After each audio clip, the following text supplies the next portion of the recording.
वैदिक काल में जो थी वो क्या थी? ब्राह्मण, क्षत्रिय, वैश्य और शूद्र। पहले तो ये जान लीजिए, भारत में जो वर्ण व्यवस्था विराजमान थी वैदिक काल में, वो आज के समय पर वो वाली वर्ण व्यवस्था नहीं है। नंबर एक, आप पूछेंगे ऐसा कौन कहता है? ऐसा खुद अंबेडकर साहब ने अपनी पुस्तक हु वर शूद्रास, उनकी किताब है कि शूद्र कौन थे, उस किताब में उन्होंने मेंशन किया है।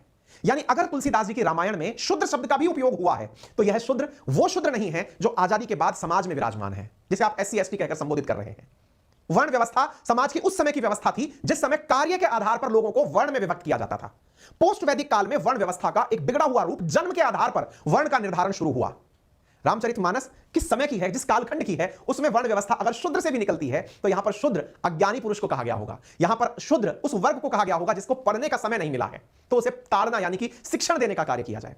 अगेन इसके वितर्क में तर्क क्या है कि यदि रामचरितमानस में यही स्थापित करना था, क्या यदि तुलसीदास जी अपनी रामचरितमानस में यह स्थापित करना चाहते थे कि शूद्रों को ताड़ना मिले, तो अगेन एक बहुत बड़ा प्रश्न बनता है और वो प्रश्न यह है, वो किसी भी प्रकार यह सिद्ध ना होने देते कि भगवान राम ने शबरी के झूठे बेर खाए थे। यह बात भी तो आपको रामचरितमानस से ही पता चली है ना।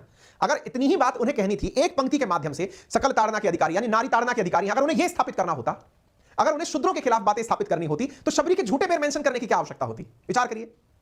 यानी जितना बड़ा संदर्भ शबरी के बारे में लिखा गया शायद वो लिखा ही नहीं जाता फिर तो, क्योंकि लिखने वाले तो खुद तुलसीदास जी थे ना। अगेन इसका मतलब क्या हुआ? कुछ लोग अपने राजनीतिक स्वार्थ के लिए पंक्तियों को तोड़ मरोड़कर उस पंक्ति को उठाकर कि देखो रामचरितमानस में यह पंक्ति लिखी गई है, इस पंक्ति का अर्थ है कि यह धर्म विरोधी है।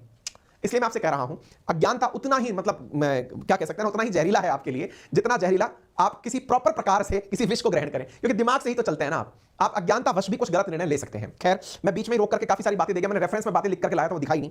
चलिए मैं रेफरेंस वाली बातें भी दिखा देता हूं आपको। तो ये वाली बातें मैंने आपको बताई, तो तुलसीदास जी के बारे में बताई, 1574 के अंदर इन्होंने लिखना शुरू किया था। और एक चीज और मैं आपको यहां मेंशन कर दूं, और वो ये है कि कुकू FM पर, जिसका लिंक मैंने आपको कमेंट बॉक्स में